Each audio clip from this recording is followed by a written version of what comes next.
Hi friends, అందరికీ నమస్కారం. ఈరోజు ఈ వీడియో చేయడానికి గల కారణం ఏంటంటే రీసెంట్గా నాకు, మా మిసెస్కి అండ్ మా పాపకి కూడా కరోనా పాజిటివ్ వచ్చింది. సో ఈ వీడియో ద్వారా నేను ఏంటంటే నా ఎక్స్పీరియన్స్ని చెప్దాం అనుకుంటున్నాను. సో దట్ అట్లీస్ట్ కొంతమంది కన్నా ఈ వీడియో ఉపయోగపడుతుంది అనుకుంటున్నాను. ముందుగా యాక్చువల్గా నాకు కరోనా ఎలా వచ్చింది అంటే దానికి నా దగ్గర సమాధానం లేదు. మేబీ నేను కొన్నిసార్లు మార్కెట్కి వెళ్ళినప్పుడు మేబీ మనీ ద్వారా వచ్చిందని నేను అనుకుంటున్నాను. అది కాకుండా ఇంకొక ఆప్షన్ నాకేం కనిపించట్లేదు, ఎందుకంటే మా కంపెనీలో అదే ఫస్ట్ కేసు. సో ఫస్ట్ ఏమైందంటే యాక్చువల్గా చాలా చిన్న డ్రై కాఫ్ లా స్టార్ట్ అయిందండి, పొడి దగ్గులా స్టార్ట్ అయింది. అది ఎలా అంటే చాలా చాలా లైట్ అనమాట. అసలు మీకు కనుక ఈ కరోనా అనే ఎఫెక్ట్ లేకపోతే కనుక మీరు అసలు దాన్ని పట్టించుకోరు. యాక్చువల్గా నేను పట్టించుకోలేదు. సో నెక్స్ట్ డే వచ్చేసరికి స్లైట్ గా గొంతు నొప్పి ఫీవర్ స్టార్ట్ అయింది.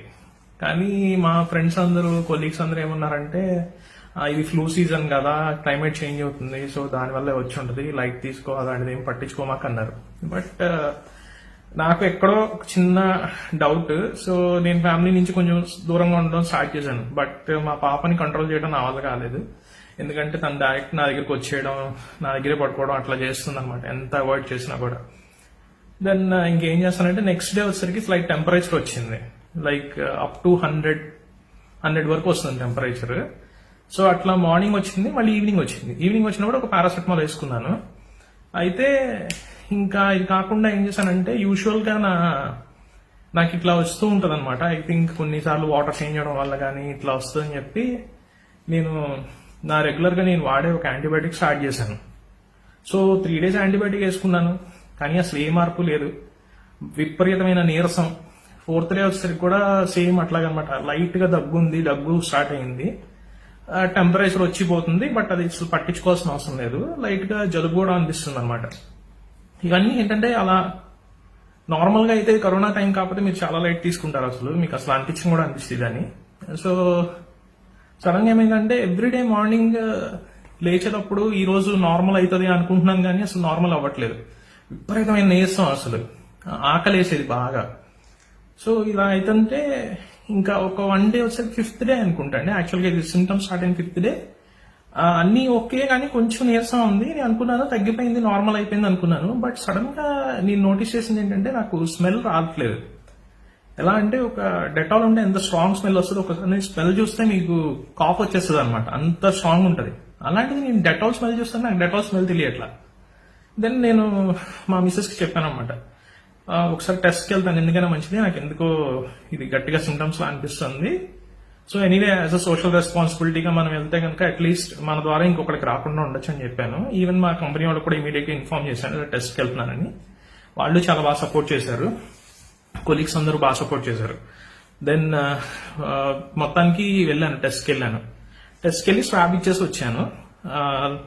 గొంతులో ఒక స్వాబ్ తీసుకున్నారు, ముక్కులో ఒక స్వాబ్ తీసుకున్నారు. ప్రైవేట్ హాస్పిటల్కి వెళ్ళాను యాక్చువల్గా. సో మొత్తానికి అయింది, వచ్చాను, ఇంటికి వచ్చాను.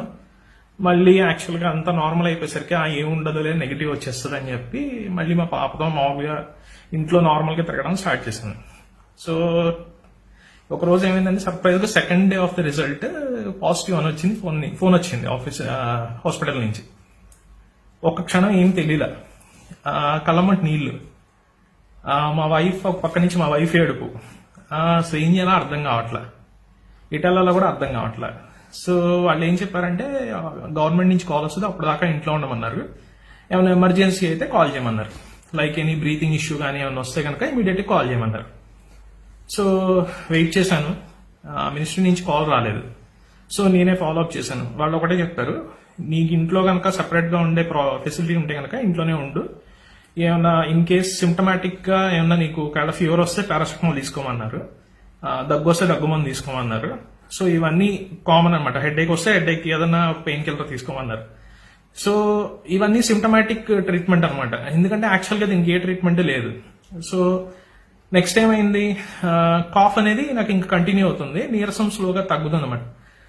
సో ఆ రోజు ఏమైందంటే ఇంకా ఒక్కసారిగా అంతా సెపరేట్ చేస్తాం అనమాట. ఇల్లు ఒక హాఫ్ పార్టీషన్ చేసేసి వైఫ్ ని పాపని అటు సైడ్ పెట్టేశాను, నేను ఇటైపు వచ్చేసాను. లక్కీగా 2 separate బాత్రూమ్స్ ఉండటం వల్ల యూజ్ చేసాం.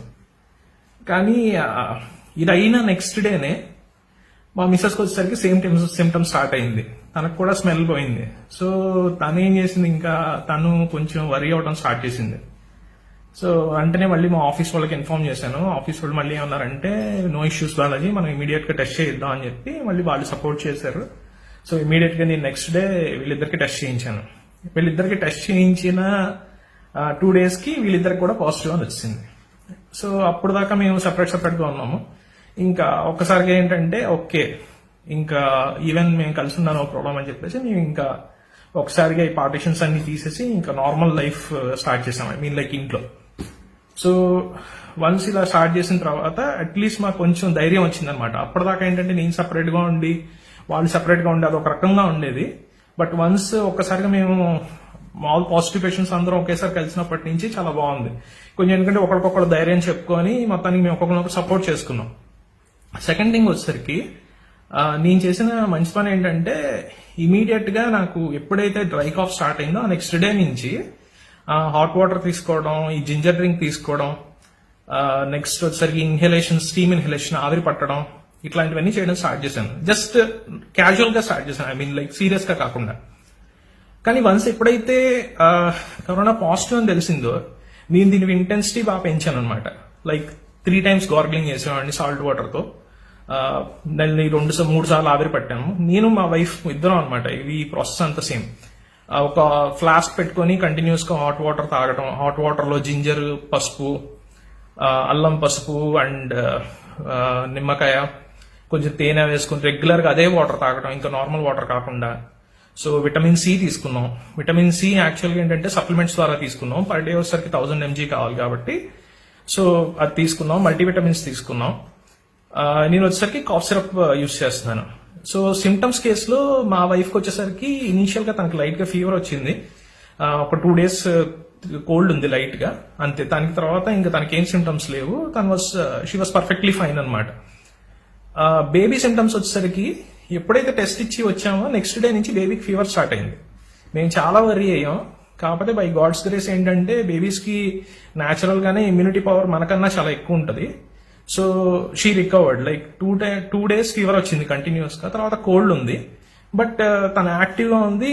సో అందరూ ఏం చెప్పారంటే, మీ మినిస్ట్రీకి కూడా కాల్ చేసి మినిస్ట్రీ ఏం చెప్పారంటే, వాళ్ళు యాక్టివ్ గా ఉంటే కనుక మీరేం పట్టించుకోకండి, వదిలేసేయండి అని చెప్పారు. సో ఏమన్నా ఇమీడియట్ గా ఏమన్నా ప్రాబ్లం వస్తేనే కాల్ చేయమన్నారు. సో అదే పట్టుకొని మేము నార్మల్ గా మా రెగ్యులర్ లైఫ్ స్టైల్లో మంచిగా ఫుడ్ ప్రిపేర్ చేసుకున్నాం, తిన్నాం. మా కొంతమంది కొలీగ్స్, ఫ్రెండ్స్ వీళ్ళందరూ సపోర్ట్ చేశారు. గ్రాసరీస్ అన్ని తీసుకొచ్చి ఇవ్వడం అన్ని చేశారు. సో మంచిగా వండుకున్నాం, తిన్నాం. కొంచెం పీస్ఫుల్ గా ఉండడం స్టార్ట్ చేసాం. అప్పుడు దాకా చాలా భయపడ్డాం. ఒక వారం మేము బాగా భయపడుతూ బ్రతికాం. తర్వాత అంత స్లోగా నార్మల్ అవుతుంది స్టార్ట్ అయింది అనమాట. దెన్ ఇంకా వచ్చేసరికి 2 weeks అయింది. 2 weeks అయితే ఇంకా డైరెక్ట్ టెస్ట్కి వెళ్ళిపోయాం. టెస్ట్కి వెళ్ళిపోతే ముగ్గురం శాంపిల్స్ ఇచ్చాము. 3 days తర్వాత ముగ్గురికి నెగిటివ్ వచ్చింది. సో ఇమీడియట్ గా మళ్ళీ ఇంకో శాంపిల్ ఇచ్చాం. ఇమీడియట్ గా మళ్ళీ 2 days తర్వాత ఇద్దరికి నెగిటివ్ వచ్చేసింది. సో నేను ఎన్ఓసి తీసుకుని గవర్నమెంట్ నుంచి నేను వర్క్ స్టార్ట్ చేశాను. సో ముఖ్యంగా నేను చెప్పేది ఏంటంటే, ఈ కరోనానే కాదు, మీకు ఏమైనా లైట్ ఇన్ఫెక్షన్ అనిపించినప్పటి నుంచి ఈ ఆవిరి పట్టడం, దెన్ ఈ గార్గ్లింగ్ చేయడం, సాల్ట్ వాటర్ గార్గ్లింగ్ చేయడం, అండ్ దెన్ ఈ హాట్ వాటర్ కంటిన్యూస్ గా తాగుతూ ఉండడం. ఇంకొకటి వచ్చేసరికి జింజర్ డ్రింక్ అనమాట. ఈ అల్లం డ్రింక్ వచ్చేసరికి నేను మీకు ఒక లింక్ పెడతాను. ఆ లింక్ లో మీకు ఆ జింజర్ డ్రింక్ ఎలా తయారు చేసుకోవాలో ఉంటుంది అనమాట. ఐ మీన్ లైక్ మేము ఎలా ఫాలో అయ్యాం అని చెప్పి. సో ఇదొకటి ఫాలో అయ్యాం. నెక్స్ట్ థింగ్ వచ్చేసరికి డైరీ ప్రోడక్ట్స్ అసలు స్టాప్ చేస్తాం కంప్లీట్ గా. మిల్క్ ప్రొడక్ట్స్ కానీ, లైక్ యోగట్ కానీ, ఇవన్నీ కంప్లీట్ గా స్టాప్ చేస్తాం. ఏదైతే జలుబు చేసే ఇవి ఉంటాయి, ఐ మీన్ జలుబుకి సపోర్ట్ చేసే ఉంటాయో అన్ని స్టాప్ చేస్తాం కంప్లీట్ గా. డ్రై ఫ్రూట్స్ తీసుకున్నాం. నెక్స్ట్ వచ్చేసి ఫ్రూట్స్ అండ్ వెజిటబుల్స్ రెగ్యులర్గా తీసుకున్నాం. మీట్ తీసుకున్నాం. చికెన్, ఎగ్స్ అన్ని కంపల్సరీ తీసుకున్నాం అన్నమాట. సో ఇది వచ్చేసరికి డైట్ మొత్తం అంతా. సో ఇంకొకటి ఏంటంటే నేను చెప్పేది, ఈ ఫుడ్ హ్యాబిట్స్ ఇంకా ఈ చెప్పిన టిప్స్ ప్రకారం కాకుండా ఇంకా ముఖ్యంగా మీరు చేయాల్సింది ఏంటంటే, ఫస్ట్ ఆఫ్ ఆల్ మీరు అసలు భయపడకండి. కరోనా అనేది అసలు భయపడద్దు. మీరు ఇప్పుడు కరోనా వచ్చింది నాకేదో అయిపోతుంది అనుకుంటే మాత్రం కంపల్సరీగా మీ బీపీ షూటప్ అయిపోవడం, ఇట్లాంటి ప్రాబ్లమ్స్ చాలా వస్తాయి. నేను చాలా కేసెస్ చూసాను. మేము చాలా భయపడ్డాం. బట్ లక్కీగా ఏంటంటే మాకు కొంచెం అట్లీస్ట్ కొంచెం అవేర్నెస్ ఉంది కాబట్టి మేము ఐ మీన్ లైక్ అట్లీస్ట్ ఒకరినొకరు సపోర్ట్ చేసుకొని ఇదయ్యాం అనమాట. కొంచెం అంత డిప్రెస్ అయిపోలేదు. సో నెక్స్ట్ థింగ్ వచ్చేసరికి న్యూస్ చూడటం మానేయండి. కంప్లీట్ గా న్యూస్ అనేది, అసలు ఈ కరోనా గురించి న్యూస్ అనేది మాత్రం ఆపేసేయండి. ఎవరి నోటుకు వచ్చినట్టు వాళ్ళు చెప్తున్నారు. యాక్చువల్ గా అయితే కొంతమంది ఏం చెప్తున్నారంటే, ఒకసారి నీకు కరోనా వచ్చేసింది కదా, ఇంకా నీకు కరోనా రాదు అని చెప్తున్నారు. అలాంటిది అసలు ఎక్కడా లేదు. ఒకసారి వచ్చినా కూడా మళ్ళీ వచ్చే అవకాశాలు ఇంకా ఉన్నాయి. బట్ స్టిల్ స్టడీస్ ఇంకా జరుగుతున్నాయి. సో మీరు ఇంకా డైరెక్ట్ గా ఒకసారి వస్తే రాదు అనే అపోహలో ఉండద్దు. సెకండ్ థింగ్ వచ్చేసరికి దయచేసి మీకు ఏమైనా చిన్న హెల్త్ ఇష్యూ అనిపించినా సరే, లైక్ ఈ సిమ్టమ్స్ లో ఏ ఒక్కటి ఉన్నా సరే, దయచేసి సోషల్ రెస్పాన్సిబిలిటీగా మిమ్మల్ని మీరు ఐసోలేట్ చేసుకోండి, అథారిటీస్కి ఇన్ఫార్మ్ చేయండి. ఇంకొకరికి ప్రాబ్లం క్రియేట్ చేయకండి. ఎందుకంటే మీ కేసులో మేబీ ఇట్ మైల్డ్ కేసుగా కావచ్చు, బట్ అది ఇంకొకరికి ప్రాణాంతకం అయ్యే అవకాశం చాలా ఉంది. ఎస్పెషల్లీ వయసు అయిన వాళ్ళకి చాలా ప్రమాదం. చాలా కేసెస్ చూస్తున్నాం. ఓన్లీ వయసు అయిన వాళ్ళకి ఇది చాలా డేంజరస్ గా చెప్తున్నారు. ఇంకా చెప్పాలంటే మాకు ప్రీ కండిషన్స్ కూడా ఉన్నాయి, హెల్త్ కండిషన్స్. బట్ స్టిల్ మేము ఎట్లా అయినా సరే దీన్ని ఫైట్ చేసాం. బికాస్ మా అంతా కొంచెం యంగ్ కాబట్టి, మా ఇమ్యూనిటీ పవర్ కొంచెం బెటర్ గా ఉంది కాబట్టి ఫైట్ చేయగలిగాం. సో నేను చెప్పేది ఏంటంటే, మళ్ళీ సోషల్ రెస్పాన్సిబిలిటీగా మీకు ఏమాత్రం చిన్న సందేహం ఉన్నా కూడా దయచేసి మీ ఇంట్లో వాళ్ళని కాపాడండి, అట్లీస్ట్ మీ బయట వాళ్ళని కూడా కాపాడండి. అండ్ ఆల్సో కంటిన్యూస్ గా బయటకు వెళ్ళినప్పుడు మాస్క్ యూజ్ చేయండి. అండ్ ఆల్సో హ్యాండ్స్ ఎప్పటికప్పుడు శానిటైజ్ చేసుకుంటూ ఉండండి. మనీ విషయంలో మాత్రం చాలా జాగ్రత్తగా ఉండండి, ఎందుకంటే మనీ ద్వారా కూడా వస్తుంది. Maximum cardless payments, like cashless payments use చేయండి. And also even any documents ఏదైనా సరే చాలా కేర్ఫుల్ గా ఉండండి. థింగ్స్ కూడా గ్రాసరీ నుంచి తెచ్చుకునే థింగ్స్ కూడా ఎప్పటికప్పుడు క్లీన్ చేసుకొని, యూజువల్ గా మేము ఏం చేస్తున్నాం అంటే డెటాల్ స్ప్రే బాటిల్ వేసుకొని థింగ్స్ అన్ని స్ప్రే చేసుకొని మళ్ళీ ఫ్రిడ్జ్ లో పెట్టుకుంటున్నాం. సో కొంచెం ఓపిక చేసుకుని ఇవన్నీ ఫాలో అయితే కనుక డెఫినెట్ గా మనం దీనిలోంచి బయటకు వచ్చేయచ్చు. ఫైనల్ గా నేను చెప్పేది ఏంటంటే, కరోనా గురించి భయపడద్దు అని ఎందుకు చెప్తున్నాను అంటే, కరోనాకి భయపడద్దు, బట్ సోషల్ రెస్పాన్సిబిలిటీగా ఇది వేరే వాళ్ళకి స్ప్రెడ్ అవ్వకుండా ఆ చైన్ ని బ్రేక్ చేద్దాం. ఓకే. ఇంకొక విషయం ఏంటంటే, నాకు నెగిటివ్ వచ్చిన తర్వాత కూడా కాఫ్ అనేది కంటిన్యూ అయింది. సో ఎంత కాఫ్ సిరప్స్ వాడినా కూడా ప్రయోజనం లేదు. సో దానికి వచ్చేసరికి నేను ఏం చేశానంటే, ఒక 2 days మాత్రం రెగ్యులర్ గా ఎవ్రీ 1 hour ఒకసారి hot water with salt gargling చేశాను అనమాట. ఉప్పు వేసిన నీళ్ళతో పుక్కిలించాను. కంటిన్యూస్ గా అది 2 days చేశాను. దాని తర్వాత నుంచి నాకు దగ్గు చాలా బాగా తగ్గిపోయింది. నెక్స్ట్ వచ్చేసరికి మా వైఫ్ వచ్చేసరికి ఆస్మాటిక్, నాకు కూడా వచ్చేసరికి కొన్ని ప్రీ కండిషన్స్ ఉన్నాయి. సో మేము ఈజీగా బయటకు వచ్చాం. సో మీరు కూడా అసలు భయపడాల్సిన అవసరం లేదు. ఈ చాలా ఈజీగా ఓవర్కమ్ అవుతారు ఈ సిచ్యువేషన్స్ అన్నిటిని. బట్ ఏంటంటే, మీకు కనుక ఒక ఛాన్స్ ఉంటే కనుక ఇన్ బిట్వీన్ ఒక్కసారి డాక్టర్ని కన్సల్ట్ చేసి ఒక ఎక్స్రే కానీ ఏమైనా తీయించుకోవడం బెటర్. లైక్ నెక్స్ట్ ఇన్ఫెక్షన్ తగ్గిన తర్వాత జస్ట్ ఏం లేదు, మీ లంగ్స్ అన్ని ప్రాపర్ గా ఉన్నాయా లేదా, ఇన్ కేసు ఏమైనా చిన్న మైనర్ ఇన్ఫెక్షన్స్ ఏమైనా ఉన్నాయా లేదా చూసుకొని దానికి తగ్గట్టు యాంటీబయాటిక్స్ వాడుకున్నా తగ్గిపోతుంది. మీకు ఓవరాల్ గా చెప్పాలంటే, మేము ఏ మెడిసిన్స్ వాడకుండా కరోనా నుంచి బయటపడ్డాం.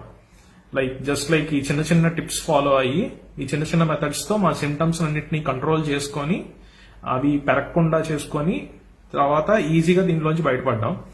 నెక్స్ట్ ఇంపార్టెంట్ థింగ్ మీరు గుర్తుపెట్టుకోవాల్సింది ఏంటంటే, మీకు ఏమన్నా బ్రీతింగ్ ఇష్యూ వచ్చినా, లైక్ మీకు ఏమన్నా చెస్ట్ లో పెయిన్ వస్తున్నా గానీ, బ్రీతింగ్ ఇష్యూస్ అంటే ఊపిరి తీసుకోలేకపోవడం గానీ, ఊపిరి ఎక్కువగా తీసుకుంటున్నా గానీ, ఇలాంటిది వస్తే మాత్రం ఇమీడియట్ గా అథారిటీస్ ని అప్రోచ్ చేయాలన్నమాట. లైక్ ఇది మాకు ఇక్కడ ఫార్మాలిటీ, బట్ మీకు అక్కడ ఆల్రెడీ మీకు ఇమీడియట్ గా తీసుకెళ్తున్నారు. యాక్చువల్గా ఇండియాలో అయితే ఇమీడియట్ గా ట్రీట్మెంట్ అయితే ఇస్తున్నారు అందరికి. నేను చెప్పారు యాక్చువల్ ఇక్కడైతే మేము ఇది ఫాలో అయ్యాము. లక్కీగా మాకు ఇట్లాంటి బ్రీతింగ్ ఇష్యూస్ ఏమీ రాలేదు. So everything went well. అంటే ఇంట్లోనే మేము దీన్ని క్యూర్ చేసుకున్నాం. ఇంకా నెక్స్ట్ వచ్చేసరికి నేను యాక్చువల్గా ఒక్కొక్కరిని పేరున థ్యాంక్స్ చెప్పాలి అందరికి.